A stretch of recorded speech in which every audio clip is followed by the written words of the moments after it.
Darkweather, the publisher of Kitmaker Network and Armorama.com, and welcome to another Turning the Page.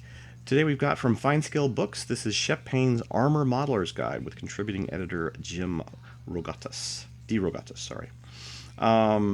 This book is probably, I believe I checked when I first got this in, but it's basically a book that probably Shep was working on before he passed away. And they have basically finished up, probably with various help of Jim here as an editor. So, Shep Paine, if you don't know who Shep Paine is, you're probably either kind of a younger modeler or maybe just new into modeling. But Shep Paine basically is the guy. Worked for Monogram as a contributor to various projects they had back in the early 70s, I want to say, maybe late 60s, early 70s.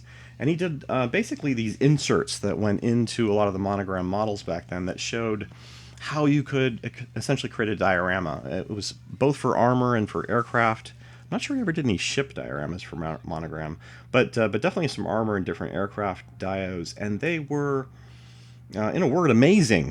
They were, if you were modeling back in the 70s as a kid like I was, they just kind of opened up a whole different dimension into modeling that, just the model itself wouldn't do. So Shep Paine is basically got a soft spot in most modelers, older or middle-aged modelers. I'll call myself middle-aged, that are out there. Because, he just basically was the inspiration for a lot of us getting into kind of more serious modeling. So this book is obviously probably going to be pretty well received in terms of just, people wanting to see what's in it, and, and what Shep put out a book, for instance, on dioramas many years ago, I think back in the 70s or 80s. And that book has, been used as kind of like a starting point, or at least definitely an introduction to diorama building for quite some time. I should say this book is softcover. It is 144 pages. Looks like the list price in US dollars is $24.99, and it is available via the KalmbachHobbyStore.com. And they did send us this copy for review. Thank you, Kalmbach. All right, so what's in the book? All right, let's take a look just in terms of table of contents. Looks like we've got The Basics by Shep Paine, edited by Aaron Skinner. Hi, Aaron. Assembling armor kits, doing research, detailing and advanced modeling, battle damage and equipment, painting and decaling, weathering, planning a diorama, bases and scenery, building structures, posing and painting figures. And then in projects, we've got different projects by different authors here. Building a leopard straight from the box by Aaron Skinner. Building Tiger 1 by John Mayer. Hornet's Nest, this is Shep Paine's work. Roadblock in the Ardennes, Roy Wells. Retreat from the Gustav Line by Dan Tasonic. Yeah. Downward Spiral by Greg. I always get your name wrong because I've heard people pronounce it, but I'm trying to remember in my brain. Is that Keelar, I think? Is this the right way? Anyways. No Man, Greg is very well modeled, at least here on the West Coast. No Man Left Behind, John Rosengrant, also another very well known modeler. On the West Coast, Operation Project Edge, Andy Golden, and then finally Shep Paine's models and dioramas featured in this book, 144, and then page 144. All right, so the introduction here, I'm actually curious to read just a little bit of this to kind of see, did it start? Oh, sorry, this page. This is by an intro by Jim. Says, like all modelers contributing to this book, as well as many around the world, I first became aware of the name Shep Paine through the diorama tip sheets that Monogram models included, with more than 24 armor and aircraft kits issued between 1972 and 1978. For novices, the tip sheets served as an introduction to the idea of placing their finished scale vehicles in realistic settings that told a story, while for more experienced modelers, Shep's imaginative, meticulous, and often ingenious scenes were an inspiration to take their own work to a higher level. His straightforward and encouraging prose made it seem as if the miniature slices of life depicted in the photos were within every modeler's grasp, even if that wasn't always the case. I'm going to take just a second, because I kind of look at this. This is going to be a little longer than normal, turning the page. But I'm going to take a second here just to say that I've actually had some personal contact with Shep. I never met him in person. Many modelers have. He attended a lot of shows over the years. But I did correspond with him a little bit back when we started Armorama, and he actually did a giveaway for us for some books that he signed personally That was one of our first actual like content contests that we had. The contest itself didn't go extremely well in terms of just smoothly. It took a while, and one of the people who was going to provide people with prizes basically kind of bailed out, and then we had the community pitch together. And this is back when the site was like literally a year old.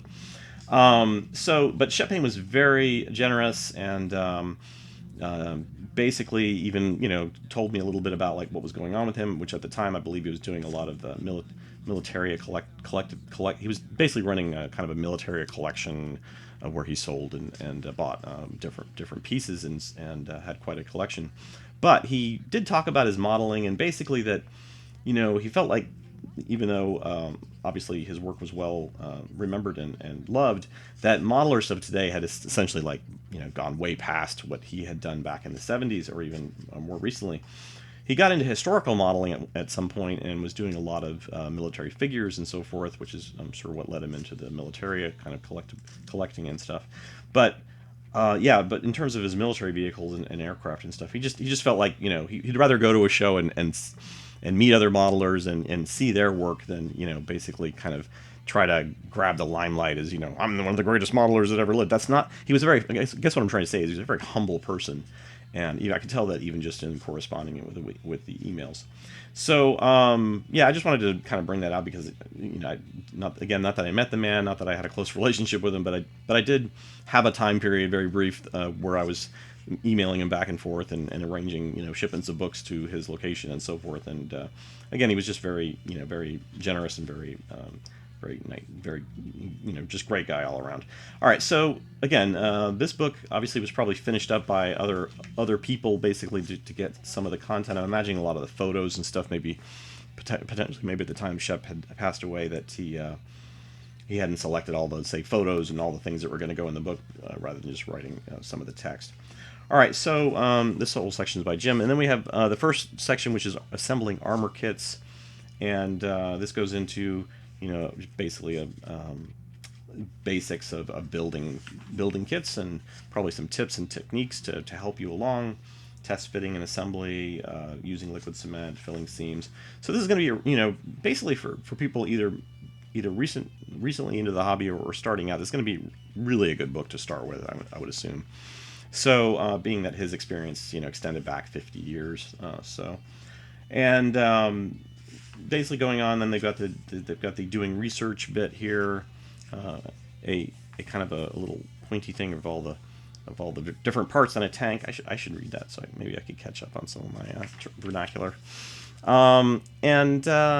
Just research, detailing, and advanced modeling. Just going to kind of page through from here because my intent is not to show you the entire book, obviously.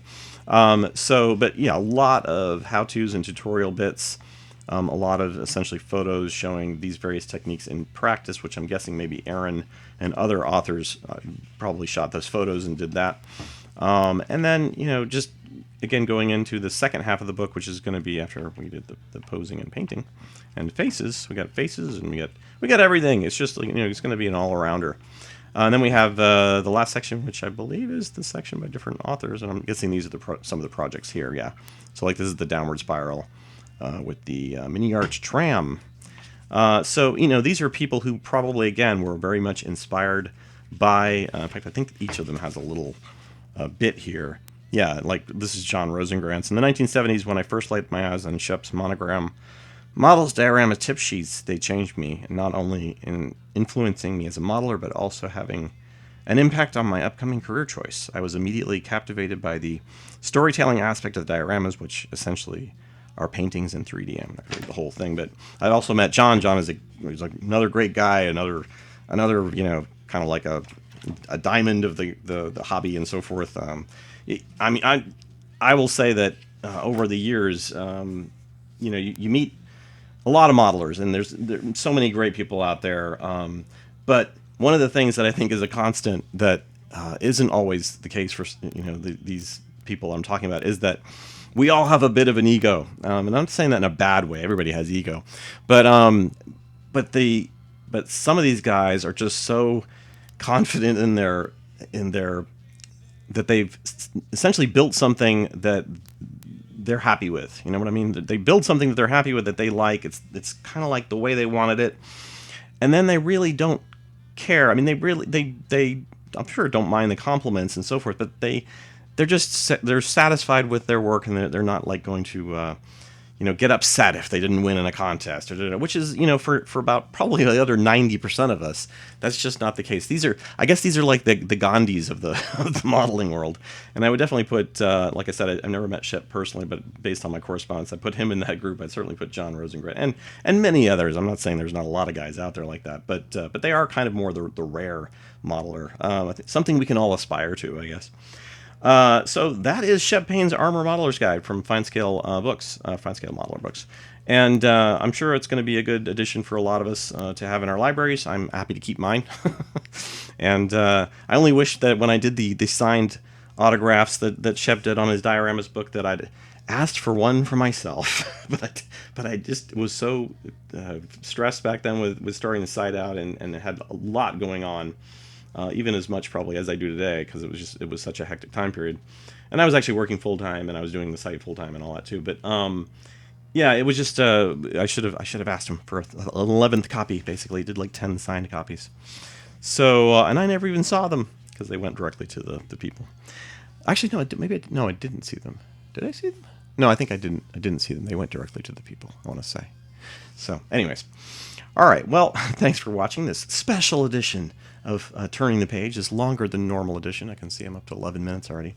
So if you liked this video, please click a like. I'm sure that'll help out everybody, including Fine Scale and maybe even Shep's estate. I'm not sure who's earning revenues from his book sales, but I'm sure it's his. I think he was married. I'm sure his family is probably going to get some proceeds from these books. And that's good. So yeah, click a like and leave a comment below if you'd like, and we will see you next time on Turning the Page.